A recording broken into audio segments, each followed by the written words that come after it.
I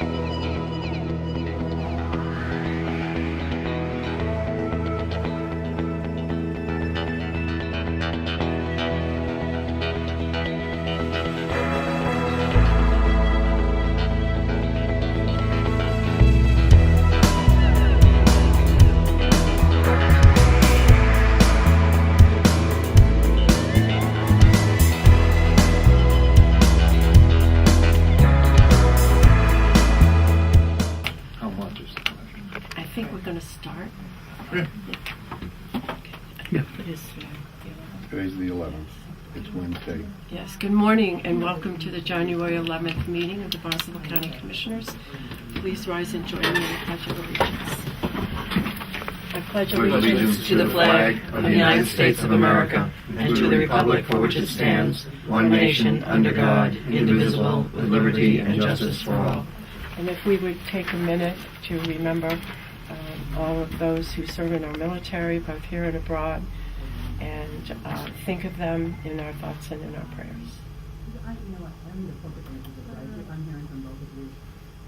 Thank you.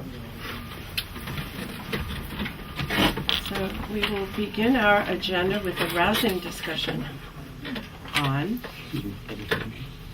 public comment. Sorry about that. I'm not used to that. Public comment. You'll have to remind me of that. Here. Yes, David.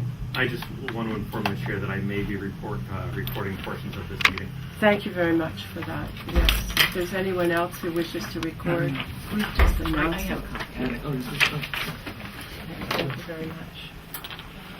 And those of you who have cell phones, if you would be so kind as to put them on vibrate or turn them off, that would be very helpful. And now we will begin with our first agenda item, which is the open meeting law remote participation policy discussion. I think there are some copies back there for those of you who are here. I don't know if that's back there, Pat, but I can certainly Oh, it isn't? I thought it was. I don't think it is. I think that's something different. Oh. That's But the if people- public comment policy, I believe. Oh, that's a public Yeah. comment policy. Yeah. Okay. Well, we're happy to have 4 members of the Assembly of Delegates here. That's really nice. Especially members. Hi, well, it's Might be the not highest well number. to have this many Yeah. is first. I think it's great because I think for us to have these discussions together can sometimes be very helpful.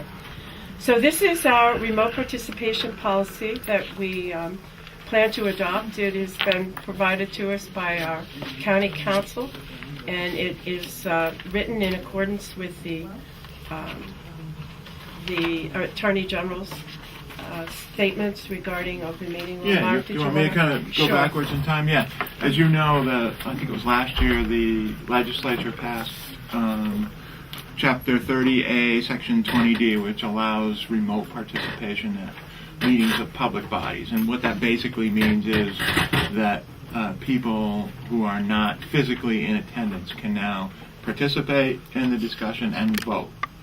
And then recently, the Attorney General's office promulgated their final regulations for that. We've been waiting for those for a while.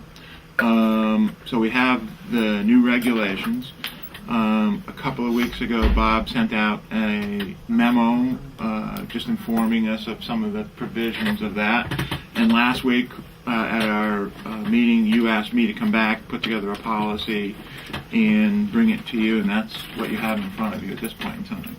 And basically what I did was looked at the Mass General Law language, looked at the Attorney General's regulations, which are under 940 CMR 2910, and put together a policy that we can follow. And it basically mirrors what the law and the regulations say we have to do. And if you want to kind of summarize what that is. Yeah, I think that's a good idea. It basically says that the appropriate public authority has to adopt the statute and the regulations, and that's you for county public bodies. Members of a public body who participate remotely and all persons present in the meeting location shall be clearly audible to each other. So everybody has to be able to hear what's going on. A quorum of the body, including the chair or the person designated to serve as the chair, has to be physically present at the meeting location. before this can apply. So you have to have a quorum physically present anyways. It does say members of the public body who participate remotely may vote and are not deemed to be absent for the purposes of the open meeting law.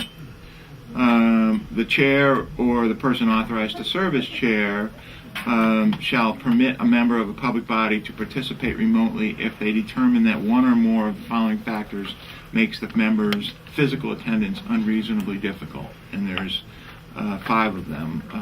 Five. Personal illness, personal disability, emergency, military service, or geographic distance. So one of those 5 factors has to be in play, and that's declared by the chair. The Attorney General in 940 CMR laid out certain technologies, basically phones. You can use video hookups, but they didn't specify any specific technology.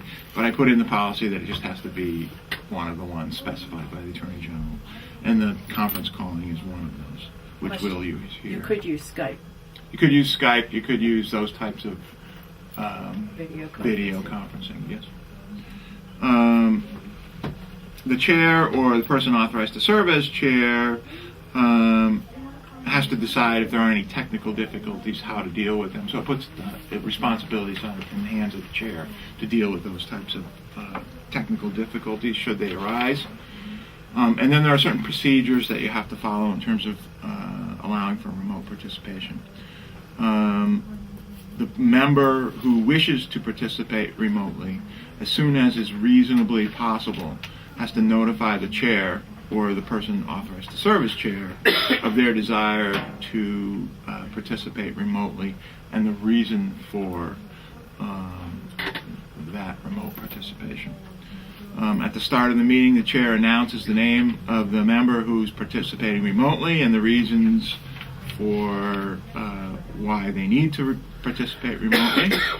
That information has to be recorded in the meeting minutes. Any votes taken during the meeting in which someone is participating remotely have to be by roll call vote.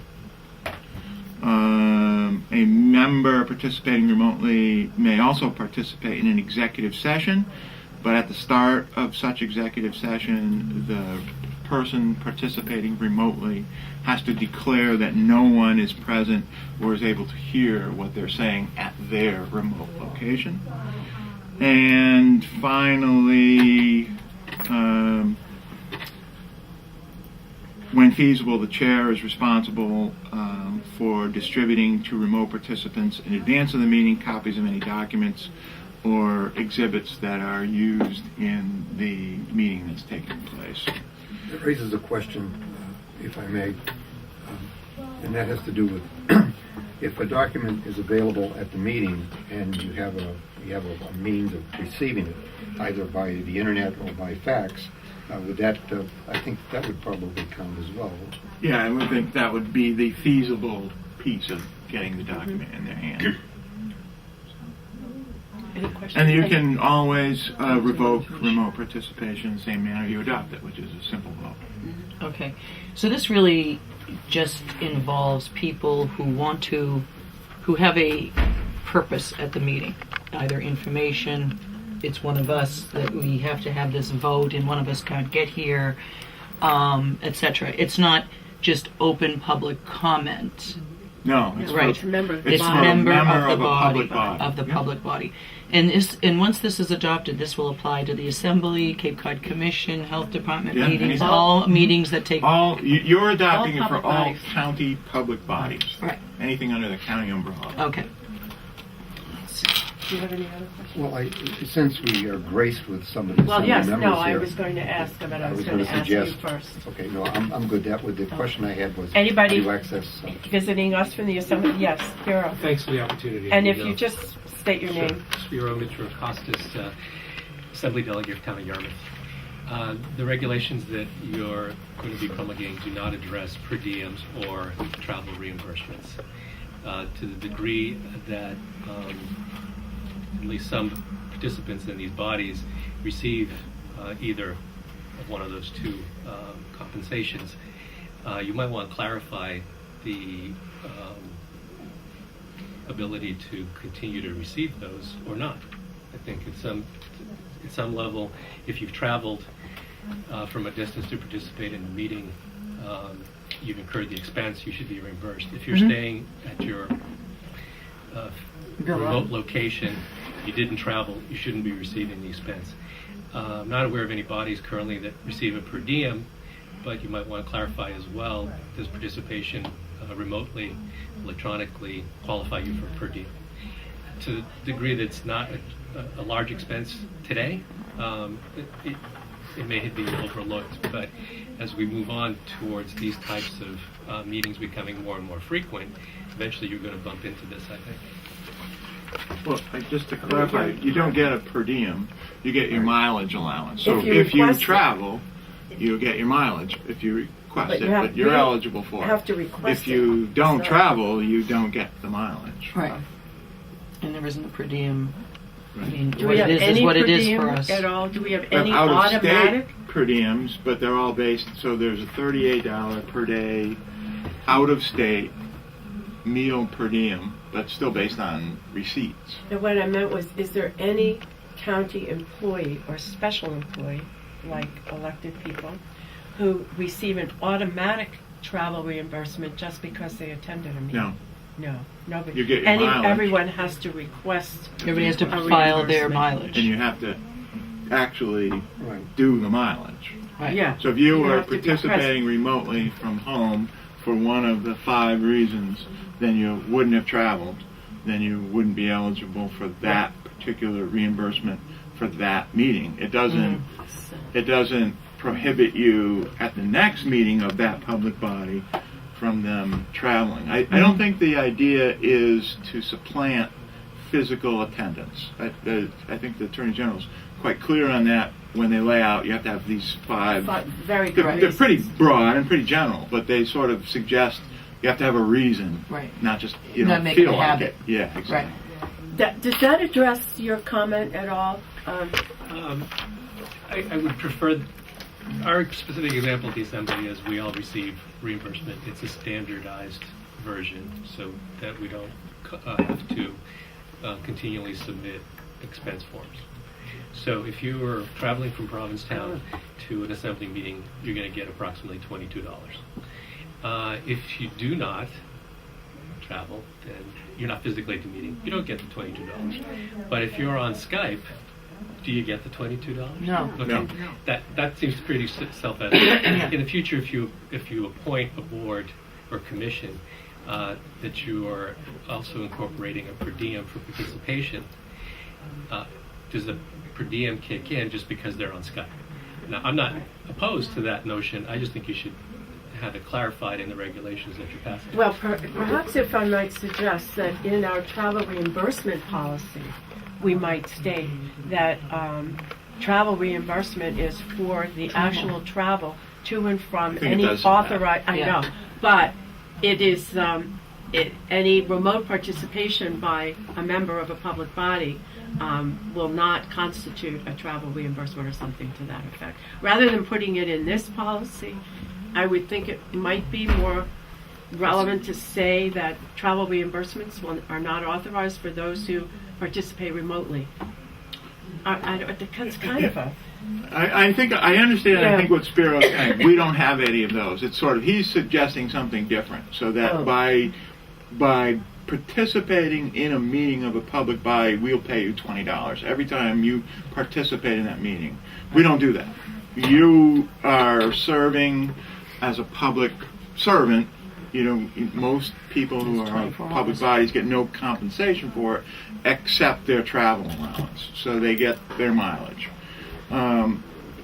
I can. The only reason I'm a little concerned about that is I can envision a situation where, say, someone who is on the island is trying to travel to the mainland and for whatever reason is delayed, but they're sort of in the process of traveling. They get on their phone, they call the chairman and say, "Chairman, I am stuck on a boat Right. in bad weather, blah, blah, blah, and I wish to participate in the meeting." there's certainly an issue that would allow him to participate in the meeting, there's an important vote, he can vote in it, he's still incurred sort of expenses that legitimately he would be reimbursed for, if you see what I'm getting at. I know it's kind of a weird situation, but it may happen. But on the other hand, you don't want someone that's just coming back from the island calling in saying, I really wanted to participate in that meeting, but I'm stuck. I mean, it has to be anticipated. Your attendance was anticipated and necessary for a vote or for a discussion. You can't make it, and then that scenario unfolds that you just stated. Otherwise, if they're over there for some other reason, other business, pleasure, and we need them for a vote, anybody, whoever it may be, they can call in, and that does not incur transportation. Bill had a question. I'm going to say that I know of a circumstance that you're talking about, because when I was first elected to public office in the town of Harwich, I was elected as a cemetery commissioner, and I received a stipend of $250 a year for being a member, and that stipend was supposed to take care of any travel or incidental expenses that that occurred with the job. So whether I showed up at the meeting or not, I got that. Right. At the end of the year, they sent me a check for $250. So I understand that potential exists. However, that was built into the bylaw that set up that set up the commission. When they became an appointed rather than elected body, they took away the money, so that was a different thing. Okay. Yeah, usually, as you just said, it's something where you're being compensated for being a member of the committee, and it's usually whether you show up or not, or you have to show up to a certain number of them. Yes, like a certain proportion. Right. John, John Oman, did you want to say something? This is a different question. Oh, a different question. Related to the same topic? Yes. Okay. Ready to give the public comment, that's all. Oh, okay. When we're done. Oh, I don't know if we're done or not with that. With Spiro's not with question. this. Well, I think that we should maybe consider this and take a look at How it's written in the travel expense policy. Yeah. Well, or see two, how- or wait, you could just add something in here that says that it doesn't impact travel reimbursement policy, and if no travel is incurred, no reimbursement Perfect. is That's- provided. We can. that would be fine. Yeah. I think that's appropriate to do that. Yeah. All right. Okay. So, So Yeah. do you want to adopt as amended, or do you want me to go back and change them and bring I you would in? suggest we adopt as amended. Okay. And I would Is second anyone that. comfortable with that? Is it? Are you making the motion? No, I'm not making a motion. All right, well, I will make the motion that we Okay, we'll adopt second as that. amended. Okay. And that And means we that this need- goes into effect immediately. Yes. So actually we will have 24 hours to get this out to different Yeah. departments. We have. Yes. Good. At Okay. least till next week. Right. And your second? I seconded it. All those in favor say Aye. aye. Aye. Opposed? 3 in favor, none opposed, motion carries. Mr. Oman. Hi, John, I'm from Dennis. This is more of a nuts and bolts question. First of all, I think it's a great policy for you to have because, especially with a board of three, there's a very good possibility that the third vote would be very important on many occasions. They could be sick. And with your extensive travel to other places. But mine is more of a nuts and bolts question on the audibility of this meeting. If you're going to add audibility of a remote person, okay, I can tell you from my own experience of trying to listen to these meetings, I turned one off in frustration because I couldn't hear anything. Is that the only? No, there will There would be be, a conference. what do you call them? The conference There's call. Well, we use just the conference. With a conference speaker phone. on Yeah, with a speaker? speaker on speaker. But when I've tried to do that, literally watch your meetings on TV, I can't hear anybody. No. I've actually turned it off in frustration. I have done the same thing because I was sick a couple of weeks And ago if that's and I the couldn't only one, make it, that's and not I was enough. listening, But- and I think I tried to text if you you saying add- I yeah. cannot hear. Right. And if you What add you're saying. a remote proportion of that, you must at least do the nuts and bolts of fixing the ability to Well, John, this is what it Once says. it's up Members of on a public TV, body who you participate can hear it. remotely and all persons present at the meeting location shall be clearly audible to each other. The chairman, or in the chair's absence, the person authorized to chair the meeting, shall make this determination. So it's up to the chair to, if there's a technical, and there's also language in here that says the person, the chair or the person authorized to serve as chair shall decide how to address technical difficulties that arise as a result of utilizing remote participation, blah, blah, blah. Well, perhaps this might be the time that we get microphones. Well, I think we're sort of presupposing a problem that, in my experience, when we have done conference calling, doesn't exist. Right. We've done conference calling in 11 and 12 and in here for meetings where we have vendors that want to participate remotely. It's not a public body, so they're not voting, we just want a discussion, and it has not been an issue. And it hasn't been an issue over the commission either, on the ones I've been part of. But they have John those, is talking Yeah, about and it was something conference different. phones. But Mark says that we have those conference Yeah. phones too. Those three-corner phones. Yep. Even this one works satisfactorily. What John is talking about is the reception at home. The reception Yeah, at home yeah, is a that's what I'm function, saying. is a function That's a separate- of how Comcast supports the delivery. Or whatever provider you have. I don't know. But so our experience here is it's been satisfactory for what we're going to do. David. For what it's worth, for listening abilities, I've been in the room with you when it's not a problem with the microphone, it's a problem with the commissioner speaking low, which does not translate, because I've also done the same thing going back to review meetings and have had more difficulty than when I was in the room trying to pick it up from what was heard there. So there, Maybe Mike. and especially in this room in the summer when the fan is going, from any position behind that half wall, you cannot be heard when you're kind of speaking lower, just as an observation. So it behooves us to speak clearly, directly, and audibly Yes. as From the best Labanza. we can. Right. And maybe we should consider microphones so that would hook Some into point. this and help that. We'll talk to Steve about that. I'm looking at a VU readout here of the audio, and it's peaking perfectly. Again, Well, it I'm has just more saying to it's do not- with the Comcast delivery, because this is a problem that I've had over the years in my own program, where I would see it on the DVD, when I reviewed it, and then when I watched it on television, it's like, what happened? You can't hear anybody on it. Okay. Comcast is not supported, and I think here's where the problem is. It's not with what we're doing in recording; it has to do with delivery. Okay, I think we've belabored this enough, and we'll see how it goes. If it turns out that we need some assistance in the area of audibility, we will pick it up at a later time. Let's move on to Yeah, the, we voted on this one. Yes. we already voted on it. We want to talk about the budget revenue discussion. Okay? So you have that package in front of you that I I know, sorry about that. put together. I'm sorry? Yes. Oh, you silenced your phone. You didn't do it. Yeah. No, I didn't. When you asked everybody Shame to. on me. Say, do like I say, not like I do. Right. It's the chair's privilege. You hear that? Okay, so what you have... I miss it already. What you Does have... everybody have a copy of this? What you have in front of you is basically four pieces, which I'm going to walk you through.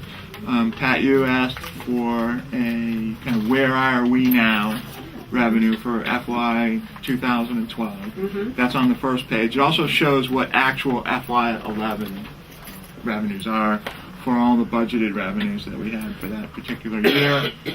So you can kind of compare those three middle columns and get a sense of sort of where we were, where we should be in 2012, and where we actually are. And I'll go through some of those.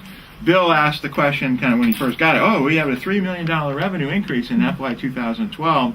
And no, that's because 12 in the middle column is the approved revenue, 11 is the actual. So you see, actually, usually I think what we're saying is revenue comes in a little bit lower than we usually anticipate. And then for 2012, as I said, I've looked at kind of where are we at this point in time. And I put some notes on the other side because oftentimes on many of these revenues, there are billing cycles that lag sort of by several months. I'll note that on the courthouse rental, the state always lags. Usually, if we get the fourth quarter rental payment for that fiscal year, within that fiscal year, we're doing really well. Usually it's deferred to the next fiscal year. And if that happens every year, it's not a problem because it's still, you get 4 quarters, but that always lags. So that's why you only see really about a quarter of the revenue that we have in at this point in time. You see the two county tax and the Cape Cod Environmental Protection Tax.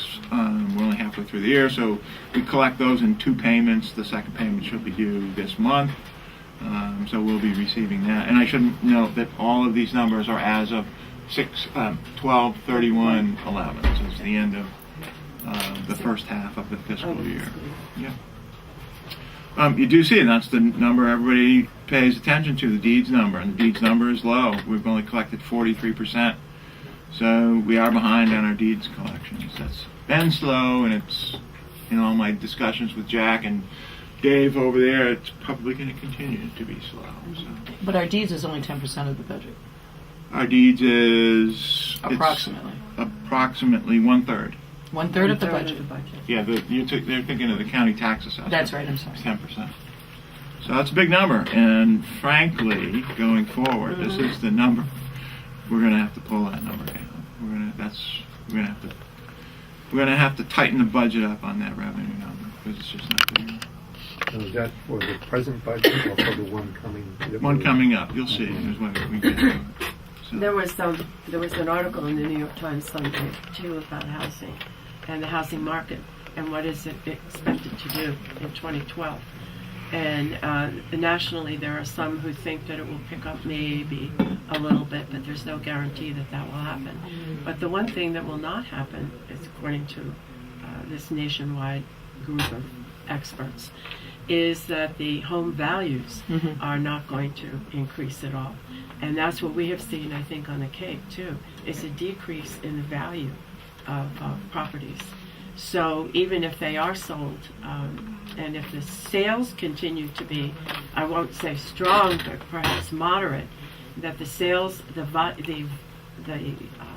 dollar value of those sales is lower, so therefore the tax is lower. Right. So even if there are more sales, it's not going to really help us. Yeah. So we need to have a discussion. I mean, maybe I think you can massage those, and very soon, maybe sometime this month, we could talk about what we're going to have to do over the next 6 months. Yeah, well, next week Jack is here. Oh, Jack is here next week. So that'll be a good time to sort of talk about that. And how we may have to make some structural changes to the budget this year in order to come out even, so to speak, at least even. Yeah. Yeah, I think Jack, usually he says, the higher priced properties usually retain their value. They might be moving as much, but that's usually on the plus side. It's usually the million and less, the middle of the market that's really suffered. I mean, the good news is rates are low. Too. And exactly, it's sort of the national issue. Good news is rates are low, so a lot of people are refinancing.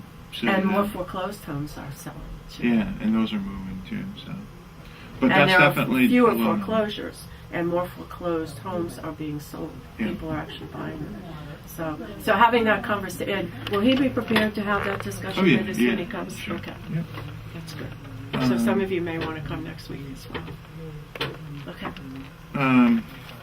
So yeah, we sort of recognize the deeds number's low, and we need to, for going forward, especially in 2013, we're going to have to pull that number down. So we're going to have to be tight on the budget. I mentioned the courthouse rental.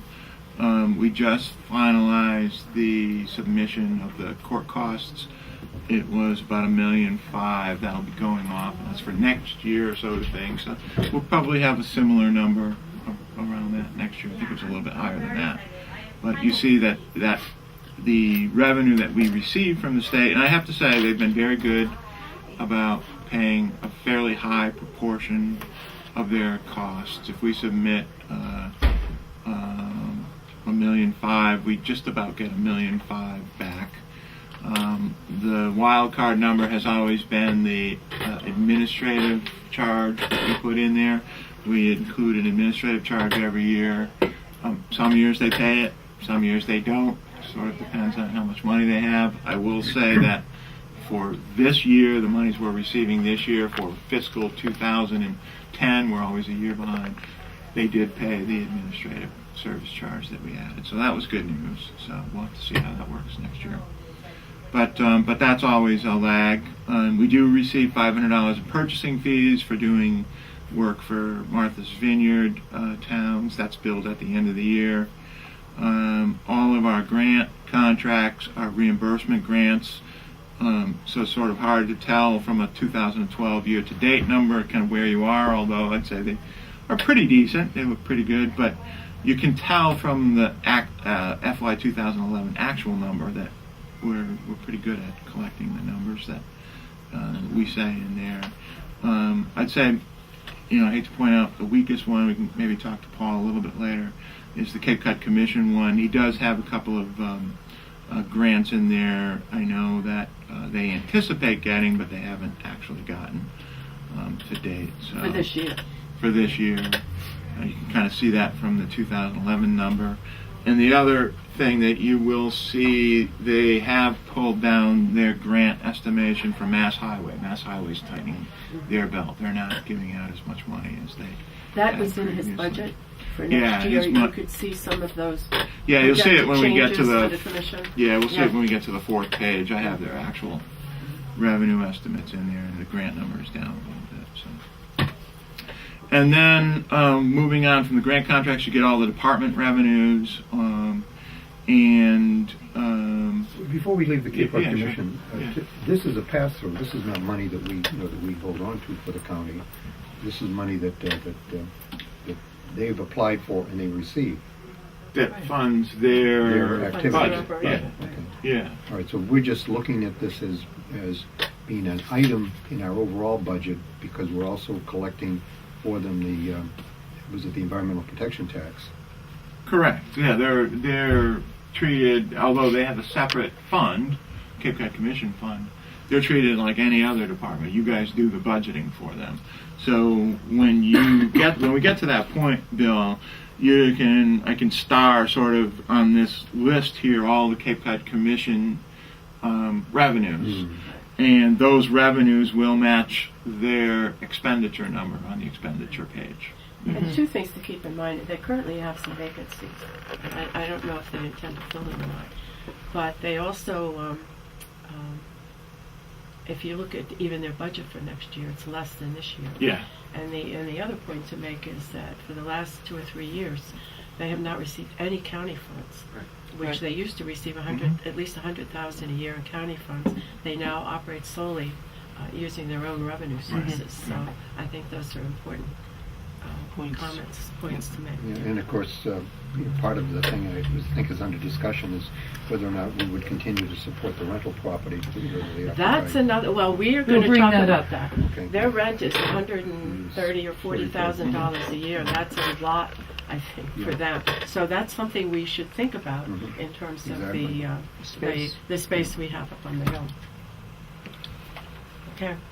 So, just turning to the department revenues, some of these are, as you see, the Cape Light Compact. Those are the revenue numbers that come right out of the Energy Efficiency Fund to support the staff doing the energy efficiency work and coordination work on that. The building rentals are for our space to the DA's office. The Extension Service has various revenues that they incur selling. They do the calendars. They have revenues from the Coastal Explorer, a bunch of things like that. So you see, those are actually pretty strong. He's already exceeded his amount for the year. Then the next one is the deeds business revenue. That one is less than 50% as well, and that one's been tight. Although I think we can anticipate a little bit stronger over the next 6 months because, as I mentioned, all the refinances. So I'm a little bit more encouraged about that number. But things are slow over there. I went over today, and it was actually kind of busy over there, so that's good news. So, yeah, go ahead, Bill. I'm Okay, sorry. I have a problem on identifying the Cape Light Compact as a department of revenue. I think that with all of the discussion that we've had about it, I think that in this revenue, examination, that we ought to identify it as being a contract that that we're managing. We do have to have the county as an entity, since the Cape Light Compact is an intermunicipal agreement and not a thing that can, an entity that can accept and distribute revenue, but identified as a department, in my opinion, maintains gives an impression which we've been trying to offset, that indeed it is independent of the county, and I believe that in much like the dredge, which is an enterprise fund, that it could be identified perhaps in line with what Mark Morris had suggested, that it be under some other type of umbrella, so that we can move away from a misimpression that people get because of where we located, in order to let's say to account for what we're getting and what they're giving. Well, treating the whole, I'm sorry, go ahead. No, go ahead. I was just going to say, well, treating the whole energy efficiency piece kind of off budget is something that Maggie's been talking about for a while. So I think this might be the time to certainly do that. something you want to consider. Well, I would like to have that conversation when the Cape Light Compact comes before us, because I think that's when we can have a more in-depth conversation as to what is our role and what should be our role going forward. I mean, bottom line is, for me, my personal feeling about the Cape Light Compact is that it should have some relationship with the county. It's public funds, and it needs some sort of public entity for oversight. And I don't think that it's really in the best interest of ratepayers or those that contribute to that fund to have it otherwise. Cape CVEC is a different entity that we can think of as a separate thing, but I still think that there's argument that there should be some oversight on that is independent of just the body itself. Mark, what we might want to consider is in categorizing the revenues, have revenues as they relate to the operating budget of the county. Yeah. The operation of the services that we actually provide, like the extension service. But then those groups like the compact, the dredge,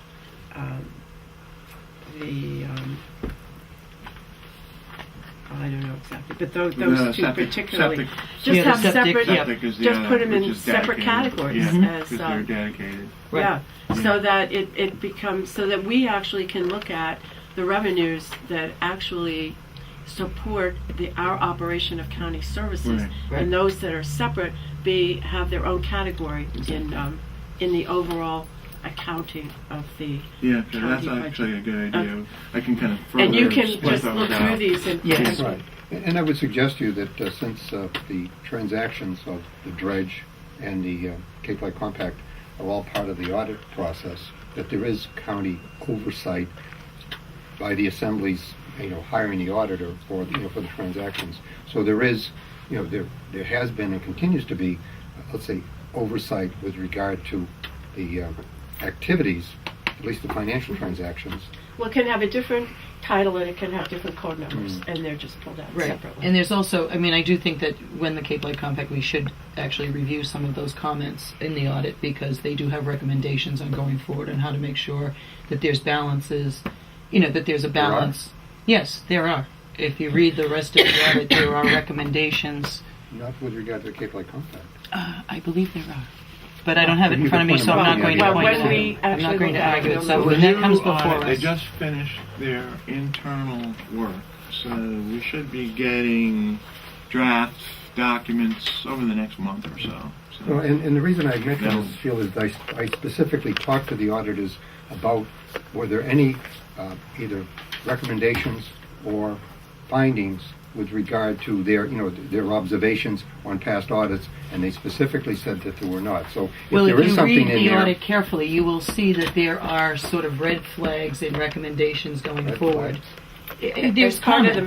management letter? Yes, Or- the management letter and within the body of the audit itself. yeah, I guess I must have read a different management letter because I don't recall anything. Well, It's well, in the we're not body gonna of debate the this audit, now. right? We're going to get the we'll get information the and then we'll informa- discuss it. Right. So, which one was I looking at? So I guess we're down to the To- dredge, The dredge. and the dredge always, the billing always lags sort of the budget because of the time of doing the work, and then the lag time on the billing. Sometimes lag time on the payments. I wouldn't say that as much. Mark, if we were to get the state to change the window where dredging could occur for all the coastal towns, would that increase the revenue at all? Would the dredge be able to operate more, or would they just have a larger span of time in which to do the work? It's a little bit of both, I guess I would answer. Certainly because their work schedule is compressed because these windows sort of close in February and then open back up in May or June or whenever it is. Certainly, I think we could probably do somewhat more work. Yes, there's no question about that. But they also don't, if they have jobs that are open during these periods of time, February, March, and April, they'll work on them. So it's a little bit of both, I think. And if I can just say, I have been part of that ad You're on hoc the dredge committee, on the committee, and they are working very diligently in expanding those windows. The final product hasn't been out there, but they are doing that. And it is, as I say, over 3 years, the relationship is much different than it was that first few contentious meetings between harbor masters and the state, and they've really kind of come together to work. They've grown. There's been a relationship that has developed, and they've been productive because of it. So I do think that there's going to be a resolution. Let me touch on this, because this whole concept of the second dredge has come up. Dennis has asked a number of times, and some of the issues with Dennis are more that they have this issue with, we'll do the work in the fall or in the early part of the season, but they don't want us to do it then because they have the shoaling issue then over the course of the late winter and spring. So they try to get us there just before boating season, and the trouble is that's when we really get compressed. So that's become an issue. But one of the things about the second dredge, there's two things I guess I'd say. We're going to include in the dredge budget some money, I think $25,000, to do an assessment. Get a consultant in, do an assessment on what's the amount of work that may be available out there for a second dredge. Can the towns, do they have the resources to sort of support it and pay for it? And then the second thing on the second dredge is I've talked to Andy about, are there environmental reasons that you might want to have a second dredge? It's kind of come up that, if you can dredge some of these ponds, they can flush better, blah, blah. We've seen this in I think a couple of projects in Falmouth. So he's looking at it from that perspective. Right. And I think there may be better funding opportunities through the environmental stream than there are sort of the dredge stream, because I think when you hit the dredge purpose stream, the state especially is going to say, well, you already have a dredge, what do you need a second one for? So if we can document that the second one can play an environmental role. Right, and help with the wastewater Now, issue that's and a maybe very good mediate point. some of those. There's a subcommittee of the Water mitigate Quality issues. Management Committee in Falmouth, and they're having a meeting Tuesday to discuss the inlet widening of Little Pond and Barnstable, which would be a dredge operation. And with John Ramsey and others, who are knowledgeable in that area. But you're right. If it turns out that inlet widening is something that could be done in some of the, south-facing communities like that maybe there would be a good reason to do that. And then once you do the inlet widening, I'm assuming that over time it has to be redone. It has to be redone, when there's a storm or something like that. So it'll be interesting to see what comes out of this committee meeting next Tuesday on inlet widening. The whole purpose, of course, is to improve the flow into the estuaries of the ponds rather. These are ponds, to reduce the nitrogen level. So you're right. There could be environmental funds that might help with that. And I do think that's an approach. Yeah. So Andy he's going to be here next week. We can talk a little bit. Good. Yeah, I think, John, did you have a question? I just wanted to reaffirm, I'm glad to see that there is a $25,000 assessment. It's not just about the town of Dennis. I think I know, 14 of the Right. 15 towns, Yeah, right. especially when I had my conversation with Lynn Jackie last month. He envisions a dredge that might be put on a trailer and easily moved to inner harbors like Scorton Creek and Sandwich and many of the inner harbors of Mashpee and Falmouth. There's some and Bourne. There's some tremendous opportunities there for reducing the total and maximum daily loads in all of our communities and looking at it as a wastewater, not a second dredge, as a wastewater tool. Right.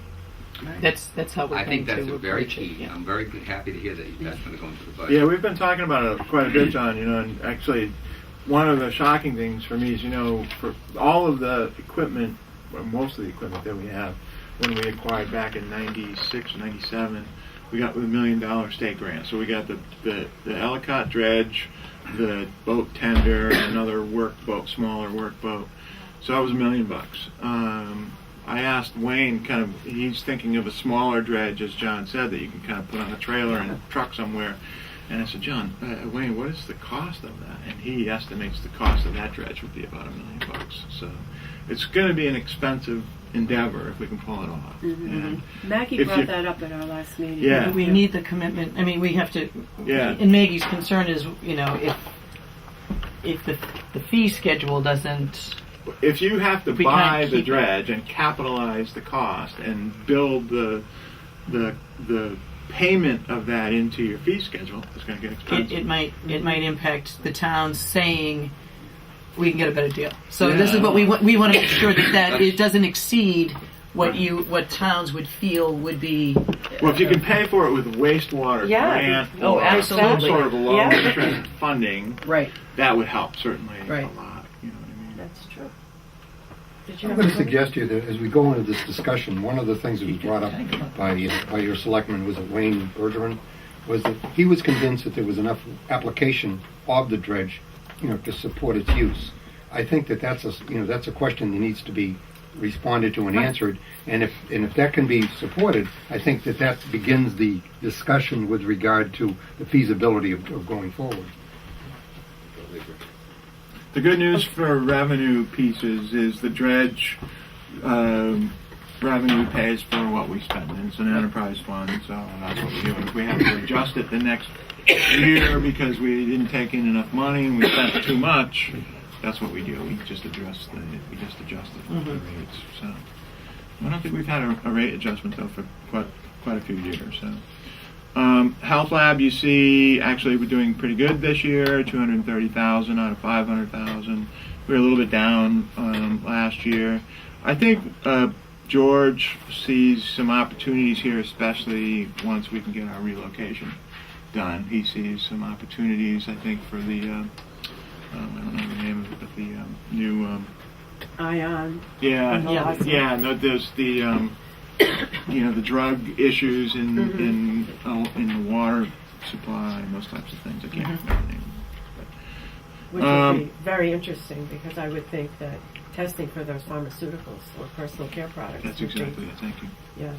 So Would yeah, be I very think- helpful. Exactly. So the next one, sanitarian services as well. That covers our sanitarian services for Orleans. We're doing right now. We've had a long-term contract with the town of Orleans to provide them some support services for a health inspector. George is exploring doing that for Wellfleet right now. Yeah. So we're not sure we'll make it fit, but we think we can make that work. And you'll see as we get to the last page of this report that I bumped that up because George thinks there might be some opportunities for doing that out there as well. And then septic repair program, again, that's really funded out of the septic repair revenues that we get back from the loan repayments. So that covers Kendall's staff. He has 2 people now on staff, and those cover those. And we do that transfer every. On the transfer, on the repair system and the repair program, you have reported in the past that people are paying up in advance of the, of receiving the revenue that supports the program. Because they can get a lower home equity loan or something. Although, yeah, we said that for a while, and then you signed a few last week, but not those out of the ordinary. And then I haven't seen any. So, Okay. maybe a bit anecdotal, All right. but that's sort of the answer. If people ask you, well, I can get a better rate doing something else. The rates we charge are set statutorily, so we can't change them. We could look at maybe doing some amendments to Mass General Law that would allow us to have a little bit of better rate piece, but they're set statutorily. We can't change them. So you sort of have to tell And people, what is yeah, the if you can rate do now? something better, I think it's 4%. 4%? 5%. 5%. Yeah. And so, yeah, now that rates have come way down, Right. it's not as advantageous for some people.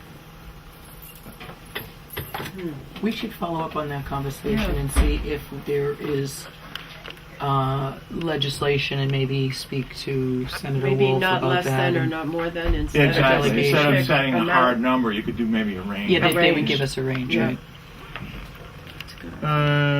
Fire training, you see, at that number, I believe, is such a low number because of a billing lag, so we have to get them to bill a little bit more promptly. Cape Cod Commission actually had very strong regulatory fees revenues for this fiscal year. you see that number is even over what their estimate is for the whole year.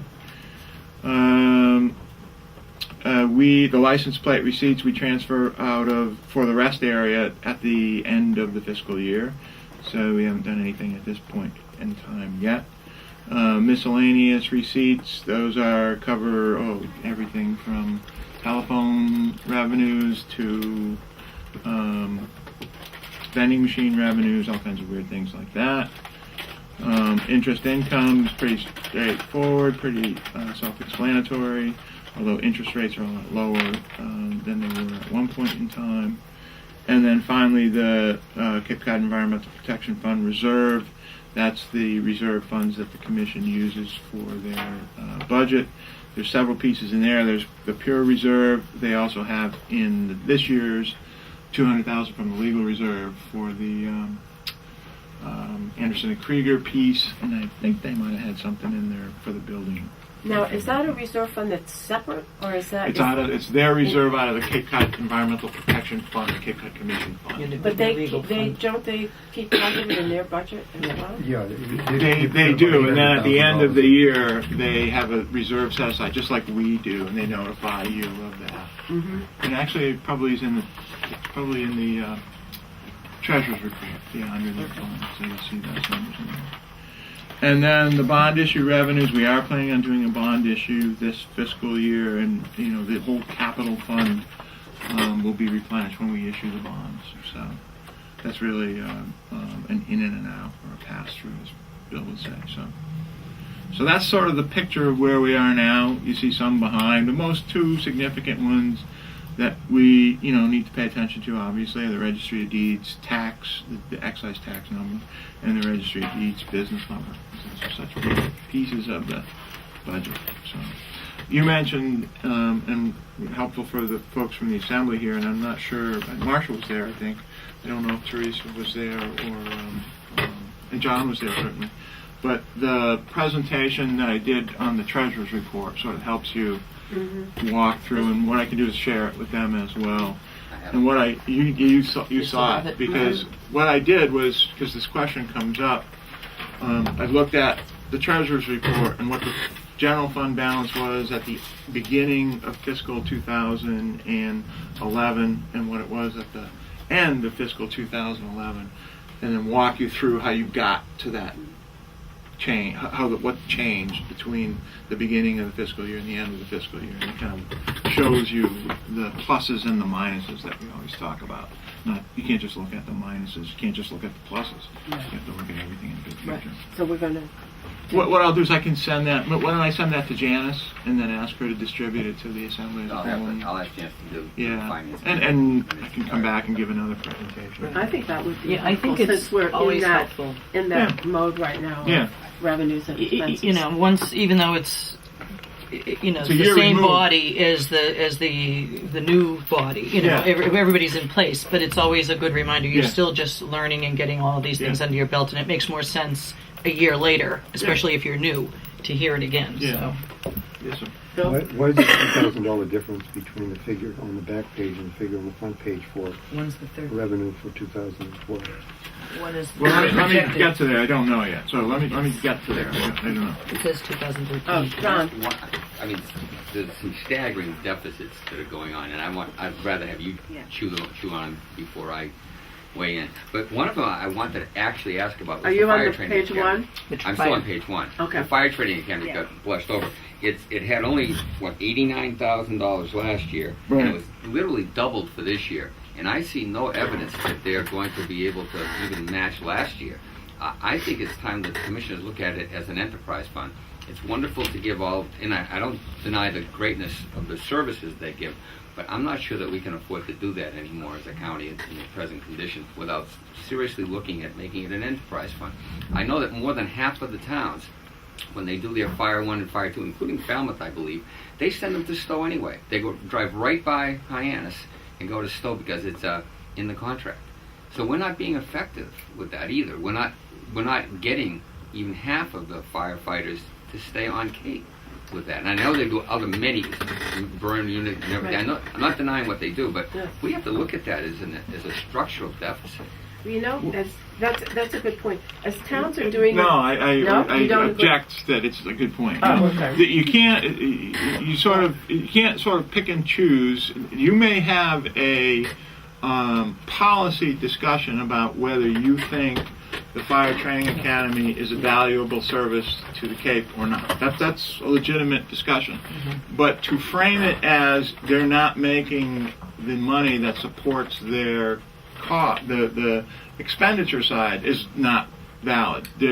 We haven't put them under that requirement, and we never have. And I don't. This seems to have come up where we were talking about making an enterprise fund. In the time that I've been here, which is now 18 years, I don't ever remember that conversation. In fact, it was actually quite the opposite. When we moved from Tom Manley to Lee doing this as director, we specifically, a previous board had said to him, we want you to do more service on the Cape and less off Cape. And the off Cape is the one that generates the revenue. So we've kind of put them in this little box where, no, we don't expect them to raise the amount that we're spending. But we do that for every department, sort of subsidized. They don't bring in, the Health Lab doesn't bring in the revenues that covers their The full other costs. expenses. So I just want to be careful how the argument is framed. My point, where I said it was a good point, was the fact that there are towns that are sending people off Cape. And what I was going to suggest is, since towns are now in the process of getting their budgets together, that we let them know, send a letter again. These are the services that the Fire Training Academy can provide your community and your fire service at this cost or no cost or whatever it is, so the towns will start, especially as they're negotiating their contracts with the firefighters, to maybe get some of that out of the contracts and say, we want to utilize the county. They have a reputable educational program, and it's equal to what the state provides. It reduces the transportation, whatever it is. But we notify the towns to really think seriously about incorporating the Fire Training Academy in their considerations. Right. And if It's hard for me to That was believe my that point. you would have a contract with the town and the fire department that would say that they would add to their cost. When they send somebody up to Stowe, they're paying for the man's time or the woman's time to go up there. It's always overtime. It's always overtime. Housing. Regardless All of of what that. housing, So it doesn't make any sense. And maybe the people of Cape Cod need to be aware of the fact that we have this service that is qualified, is certified to do that, and why is this money flowing off the Cape? And in many instances can bring the service to the town. I mean, sometimes they go directly to the town with the people who are working. That doesn't always work because they get called out. But nevertheless, that's up to the chief or somebody to make arrangements that if they have to bring people in on days off, they pay overtime, but they pay it anyway. And if I can say, I think that what John's speaking to is that somewhere in the contract, there is this thing that regardless of what training they get on the Cape, they still have to go that somehow state official certification. We've discussed this for the last Yeah. 3 budget hearings that I've been in, that we should, try to amend that legislation. I know that there's been attempts to it. It's not just affects our fire departments, it's a state sort of legislation, so it's something for everyone. However, John, just to let you know, there is a pursuit of other vendors that we can have use the fire department. For instance, Mass Military Academy is much more interested in the services because they can see that there is a savings and they'll get the same training for their cadets on ships.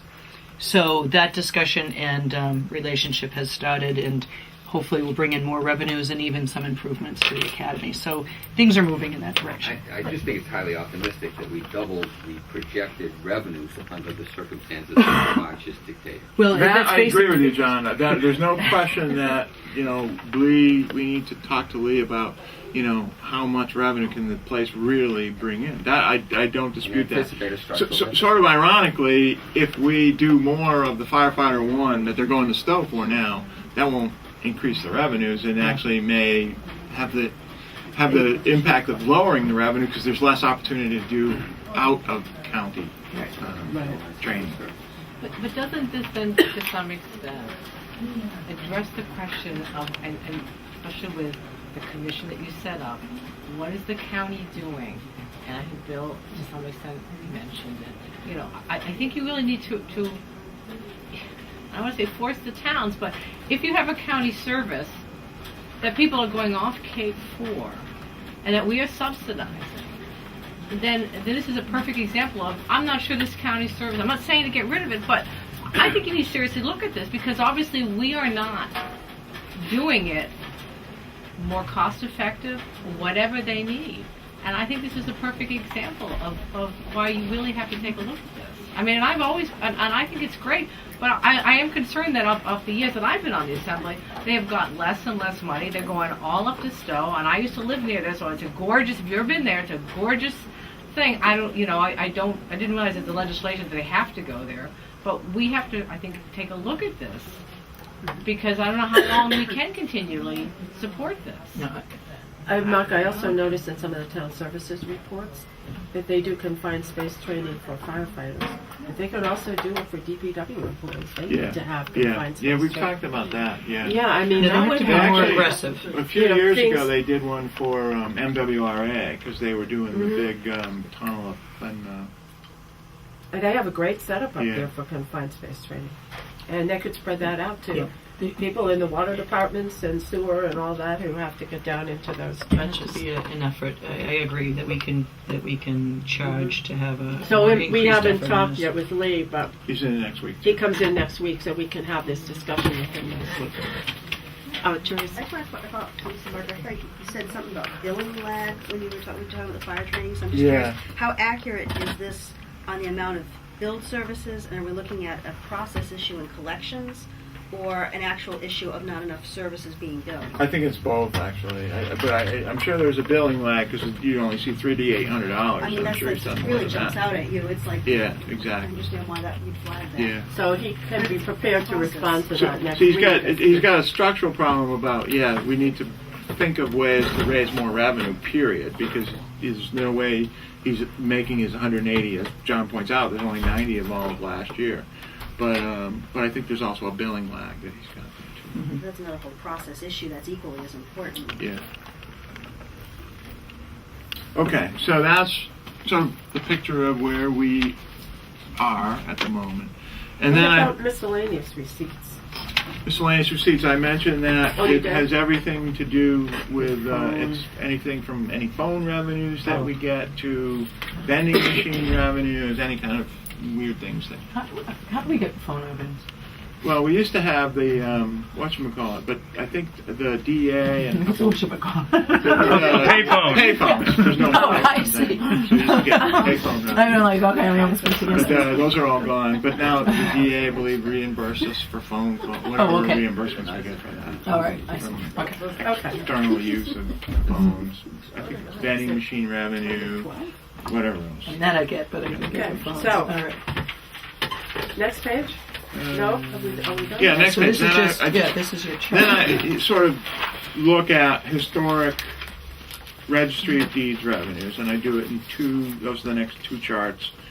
And we just sort of look at, this goes back to 96 and the projection on 2012, and what I did was basically just double the 2012 half-year number to give us, I did do some analysis on how deeds numbers come in first half of the year, second half of the year, but there's no, it really varies. They're sort of all over the board, so there's no way of saying, well, second half is bigger than the first half.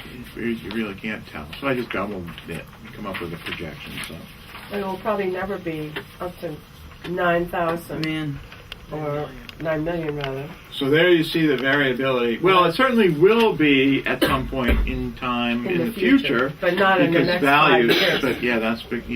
That's I mean, we're looking at, I think, a 5-year oh, flat line. yeah. And this is sort of for the special commission and for you, Mhm. kind of considering going forward. This is one of the issues, sort of long term, that the county faces. Recurring, It's- sustainable revenues. Yeah, exactly. Its revenue stream can be, as you can see, highly They're not variable. Sustainable. And then it has a tendency to reach some kind of, we think, status point. But is that status point enough to, serve what the county needs to do? Exactly. So that's part of the issue. Big questions for us. to respond to. So you see the variability there, and it's too bad about the good old days. They're not here anymore, but you see it peaked in 2005. How well I remember the feeding frenzy. Yeah, well, we were all fighting. Yeah, but now that we Oh, I remember we that. can think of all the other things that maybe should have been done. Yeah, with that money exactly. as opposed You know, to and being at each other's throats. it's interesting you mention that because when we didn't do the county tax assessment increase, we didn't do one, I think, from, if my memory serves me, 99 to 2009. 06, 07, Yeah. 05. There was really $1 million that we sort of, hate to say, left on the table, but Right. that's what we did. We left it on the table. You'll never get back. Right. That is to say, if you look at the county tax assessment number now, it would be $1 million higher. Yeah. And I think the first time that went into effect was 2009. Was that You know, it would be really interesting. I was talking to Bud Dunham and Bob Lawton. and Bob Lawton about this. I was looking at other. We are unique. I mean, there's no other county like Cape Cod. But when you look at other counties, and I looked at two that I used to live in: Montgomery County in Maryland, Fairfax in Virginia, which are probably two of the. Not that we were ever rich, but they are the richest counties. But the property tax income last year in Fairfax County, Virginia, was like $3 billion. And I was saying to Bob that one ex-town manager and current town manager, we should take a look at every single municipality, every source of revenue that comes into Cape Cod, and just make it one number and see what that one number is.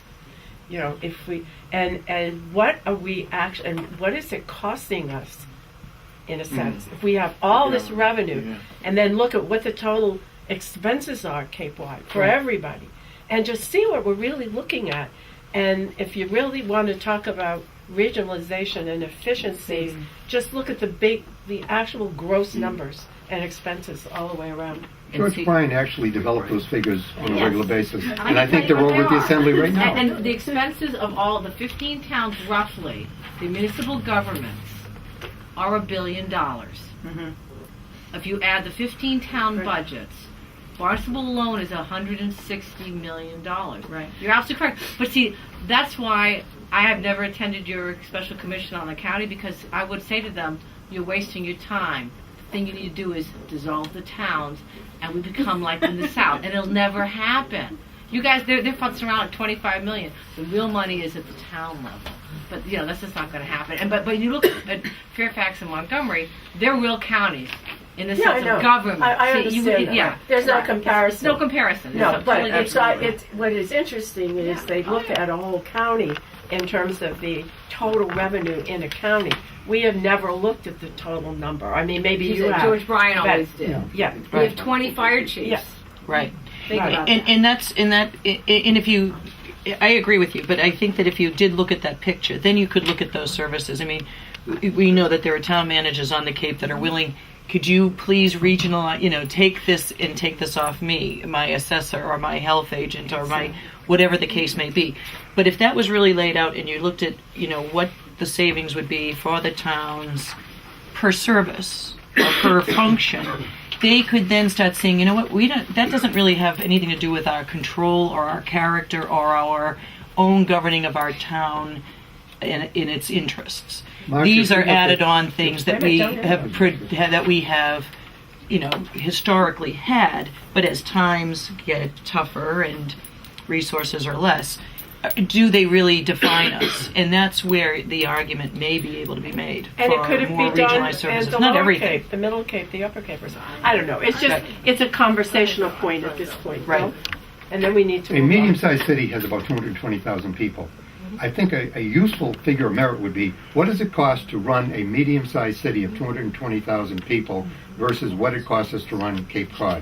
Taking into account what Pat is suggesting about the geographical issues with regard to how do we organize the 400 square miles that we have in order to deliver what I'd call those sustainable regional services that do not affect community character. And I think if we take that approach, and I think that if you read the article I wrote for the Barnstable Patriot a couple of weeks ago, then that's essentially what I'm suggesting, that we look at what we can do that does not change why you live in Mashpee and does not change why I live in Harwich. Oh, yeah, I'm not advocating to lower Yeah. costs. I'm just saying Support. it's almost $1 billion for the municipalities, and I agree with Sheila, but I don't think.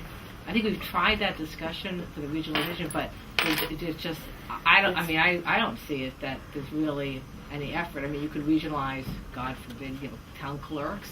You could make 3 major.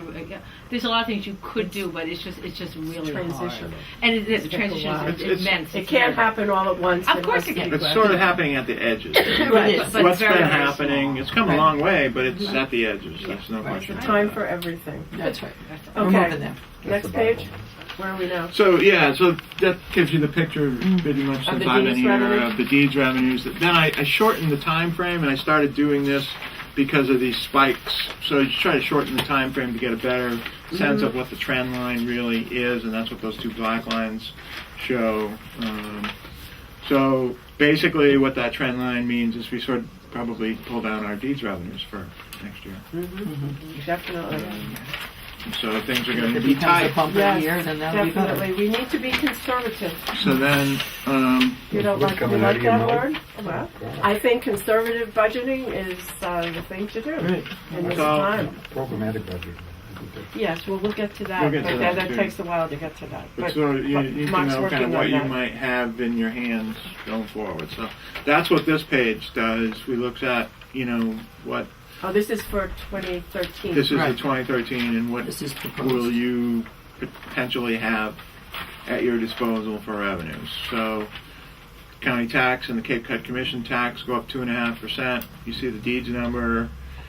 I'm pulling that down to 7. That's the number we probably need to talk about a little bit. Courthouse rental, $1,600,000 is probably a decent number given where we were this year for $1,550,000. I think that's not a bad number. The rest say the same. The grants I looked at per requested, where the what the grant revenues built into the requested numbers were. Not a whole lot of changes there. Just to go over in the extension services, the coastal geologist and aquaculture grant. Health department has the tobacco grant and this and the medical reserve corps grant money that we do. I would note that George has foreseen that the tobacco staff will increase. We used to have 1.5 people. Now we have one person, Bob Collette, and we think we're going to go back to another 1.5 person, Bob Collette and Patricia Lindauer. So I built that into the budget. Cove, I'm assuming both the sand grant, which we've always gotten, and the additional piece from DSS. So I'm assuming that right now. And then, as I mentioned, Cape Cod Commission, you see their grant number is down a little bit. And that's mostly because of the Mass Highway. Get back to Children's Cove and the revenue from the grant contracts. It seems like every year we go through a struggle with regard to, are we going to get it or are we not going to get it? And 2 years ago, we had the struggle, yes. This year, no. We got it. And we knew we were going to get it. Okay, so we didn't, it wasn't a matter that we were presenting to the Assembly and saying that we were anticipating getting it, however, we were putting it in there so we didn't have to come back for supplemental. I think for this year, 2012, if I remember right, and Stacy's going to be here later, Yeah. she said no, I'm pretty sure we're, like 99.99% sure that we're going to get it. But 2 years ago, you're absolutely right. I think we didn't put it in, and then we got it, and then what happened is it freed up this money that And then you just started gave it fighting right about. to, it opened up. So And then- basically, I'd say, Bill, the default to avoid the fight is put the money in and assume you're going to get it. That way you don't. That way you have 2 options. If you don't get it, you have to cut the budget, or you have to find some money. Yeah, and I also think that what we learned there is you just don't automatically roll it back into the same, you have this money now, what can be done here Yeah. and where should it go? Yeah. So What about the license plate funds? Don't we expect those to be a little bit less? They are, but they're off budget. We're not. They're off talking budget. about That's right. you Yeah, guys- that's true. This So it shouldn't year, even be in there, you're right. They're in the Cape Oh, Cod. they're not. Cape Cod Commission. They're not in the budget. No. No, but They're in not the in the Cape Cod- budget. They're in the Cape Cod Commission revenue budget. No. No, this they're is the not. last year of the 350, so 250. there isn't anything next They're year. 350 and then they renewed. 40,000. If they are, then they're built into his grant revenue Right. piece. Oh, okay. But I know this year was the last year of the 350. Mhm. It was a three-year 350. So, but those are off budget. What happens is they come to you and do the budget at the beginning of the year. So we want to try to end by noon if we can. Yeah, sure. So the other numbers, the ones you have to pay attention to, I think, is the deeds business revenue, and I pulled that one down as well because I'm concerned about that. Register deeds, yeah. What's I did the pull down resource fire development? training because I think they're off, and I think we're too high up on that. But I'd like to hear from Lee a little bit more on that. Mhm. Resource development, why is that a blank? It's not. 15,000. Cape Light Compact is a blank because we're talking about putting them off budget, like Bill was saying earlier. Mhm. 15,000 is resource development. Usually on their grants, they build in a administrative fee when they can. That's what the 15,000 for RDO is for grants that they secure. Commissioner's office has a 0. The one I'm looking at shows a budget of revenue for 2012 of $1 million and for 2013 a blank. Yeah, Cape Light Compact. Yeah, Cape Cod Compact. Your eyes- Oh, okay, the You need line a- is yeah, you different, need a sorry line, about yeah. that. Oh, I see, And that's what I just okay. said, because we're I talking got about it, okay. pulling Yeah, them I see off it. budget because That's what of you this got. whole My glasses back row. on. Okay. The dredge number, I don't have a dredge number yet, but it will match whatever the dredge budget comes out to be. Health lab, I'm going to hold that at 500, even though I think next year we'll be in the new space. I think there'll be a trade-off between the new space and enhanced revenues and the time and transition it takes to get to the new space. So I think I'd just leave it the way it is. Sanitarian services, I talked about that because it's expanded health agent services. Septic betterment is what it is. That's what it's in the health budget. I pulled down Fire Training Academy. The Cape Cod Commission one increased because of the increased regulatory fee fees. revenues. Yep. License plate rest area, that is what it is, sort of thing. So, and then just to note on the Cape Cod Commission Reserve, of the 489, they're doing 100 from legal and 25 from their building reserve, and the rest from their general reserve number. And I just, if I may, if I just wanted to go back to the sanitation services Yeah. for the members of the delegation, it looks like there's quite an increase there. Yeah. But that is really taken into consideration that there is now a jail, our renovated space up here. That's for we're assuming Wellfleet and Outsourcing. Oh, I'm The sorry. health The inspector. outsource. This, Yeah, I'm that's sorry. the We're health talking about. inspector. That's Yeah. right. We're talking about revenues here. Yeah. I just. Talking But there about is. inputs. Yeah. Yes. Okay. That's the next They're conversation. outsourcing. Basically, to a us, yeah. outsourcing to us. 51,422 increase. George thinks he can get one of his staff people. Doesn't need to increase staff. And you get one of his staff people I'm sorry. covered by doing outside Okay. stuff. So, if we eliminated the Cape Light Compact, and took, does that $1,245,000, that includes? No, it doesn't. Yeah, no, basically what that says, you're sort of on track. Take the $1 million for the Cape Light Compact off Out. budget. So the $1.6 million that you're down, you're really down effectively you're down about $625,000. That's what you're going to have to find in your budget somehow. And you might make an argument that we have to get rid of the dredge since it's an enterprise fund and it doesn't contribute to the operation. But its impact on the budget bottom line is 0, Bill. It's the Okay. same. So it doesn't matter. Okay. So basically, there will be some savings from the health insurance piece. We'll be able to save some money there. But we have But it's to gonna be tight. careful about how, that's only a one-time We'll have to put boondoggle. 25% aside. But even so, it's only this year. You won't see it next year No, you won't. because the expenses will stay the same. So I think Or we they'll should go be up. careful about how we how we handle that, Yeah. that With an eye to next that year. reduced expense, if Yeah. you will. It's really a reduction in the expense for healthcare. Yeah. But then next year, that reduction that we see this year is probably going to be the same or more next year. Right. So there are some savings this year, and we should actually find out what those actually are, and look at them very carefully and be conservative about whether we spend them or whether we hold them in reserve, and try to keep. In other words, they're not a recurring revenue. Right. It's a one-time thing, so we should be cautious about how that money is used, if at all. Maybe it should be put aside in our reserve account. Okay, and if you, I don't disagree with Yeah, that, but I if you know. put a reserve in your reserve account, it makes your job much more difficult, because you still have to cut the budget. Because what? You still have to cut the budget. Right. Oh, I understand. But So you're going to our have to make budget, some when hard we first decisions. came here, 4 years ago, was what, 27 million?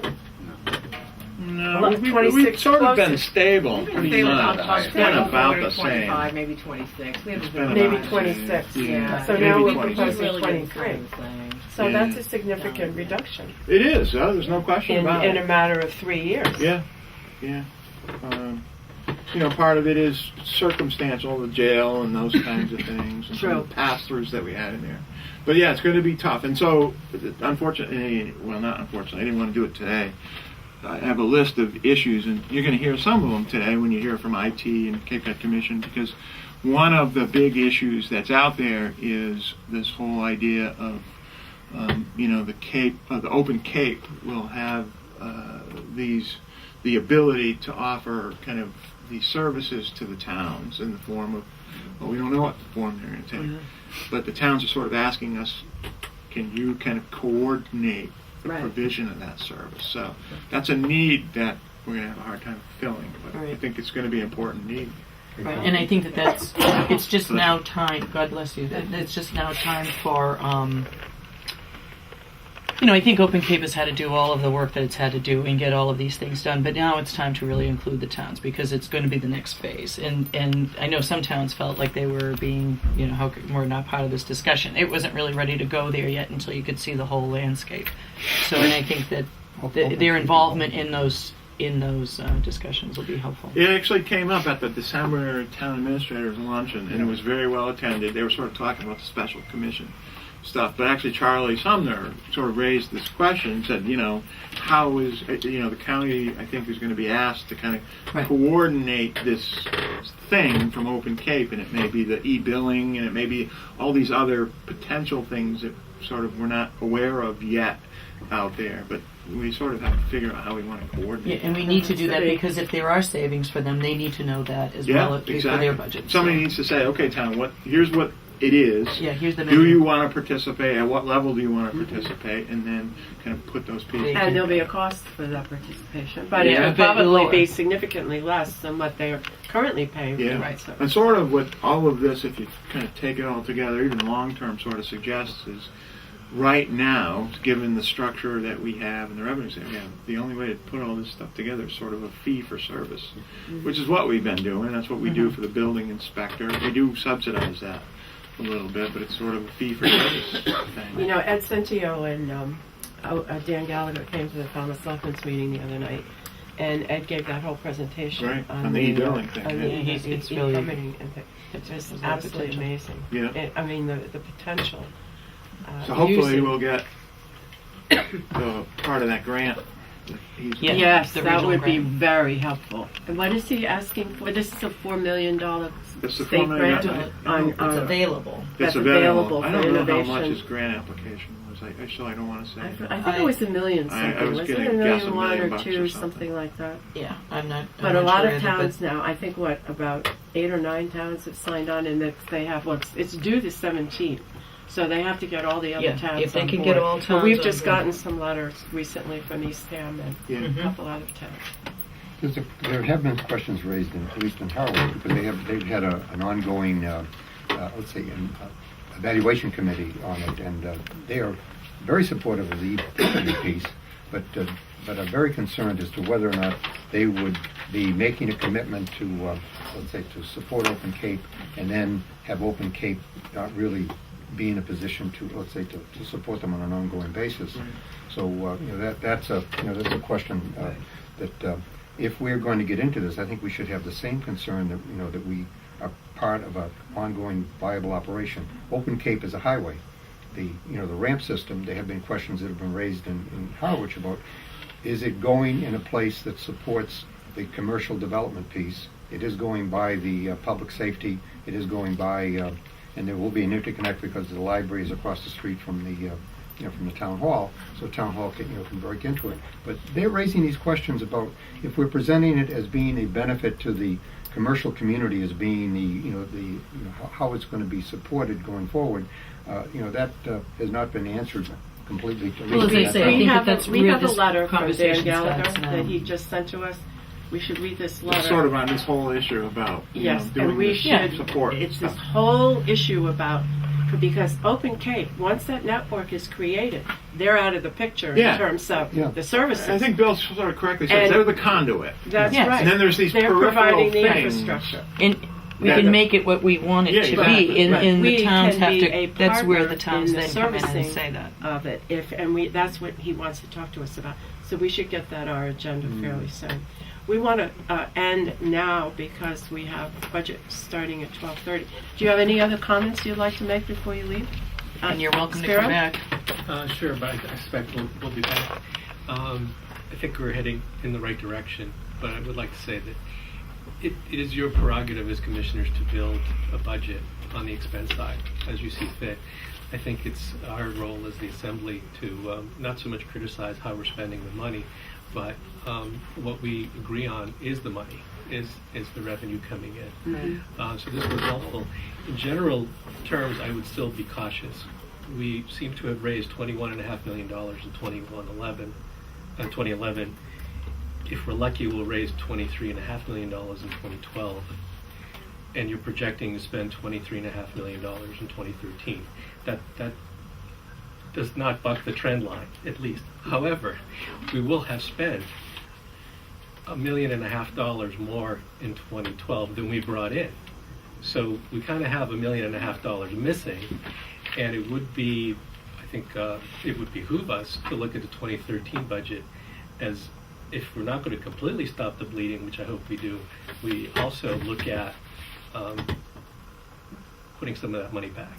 There's This- also an increase that you can still do with deeds tax. We still have several percentage points. The last time that was raised was in 2009, Yep. and that was there's 1/8 still of more to 1%. I know. Are you thinking of doing No, that? we're No, not. I'm just no, saying and that that I- is a revenue. That's something No, you can but think we're not about. looking at that right now. Raising Only the Mashpee. No, we're not thinking about it. I'm would saying it's a not. part. We're not It's now. I it's want to available. comment on what Spiro said, and you're absolutely right. Remember, too, this is just a draft. This is Right. the first look at what the revenues are, and we're still looking at what our departments are coming to us with the expenses. But I can tell you, from my point of view, this next year's budget has to be extremely conservative. And we should not look at spending even the revenues we think we're going to have. I think that we have to look at not only what we think is available to us and maybe go a little bit less than that. But anyway, that discussion will go on as we go through this process. And I think the department managers are prepared for that. They've Absolutely. sort of been Hmm. prepared that this is Right. going to be tight. Right. There may be vacancies we can't fill, things Yeah. like that. We have to look at that very Even by carefully. this, you have to budget $1.5 million less than last year. That So you're may well looking be, to cut. that's very possible. Yeah, that's Yeah. why. Yeah, exactly. Actually, Yeah, so let's 600,000. try and wrap this up. No. Yeah, No, and I'm just saying this Next year's is. budget, you use reserve. You use from the reserve fund. You're spending No, we $25 didn't. million We didn't this use Yeah, year. we understand that. No, we understand that very clearly. And that's going to be very much a part of our deliberations as we move forward. Because we want to end up with a budget that's conservative rather than that allows us to spend what we think we're going to have, but also a budget that we know we can live with. And I that's, think, if I may, if we have a consensus on the revenue number as a county, then you will not have a problem with the assembly with the budget. Last year, 37% of the delegates voted against the budget because we did not agree with the revenue number. Right. If you walk in the door with consensus on the revenue number, should be no reason why all of us aren't supporting the budget. That's why I'm great. delighted that you're here, because this is the This beginning is of that very discussion. helpful. Yeah. Okay, we're going So we're to in take in recess? recess until Move to 12:30. Thank you very much.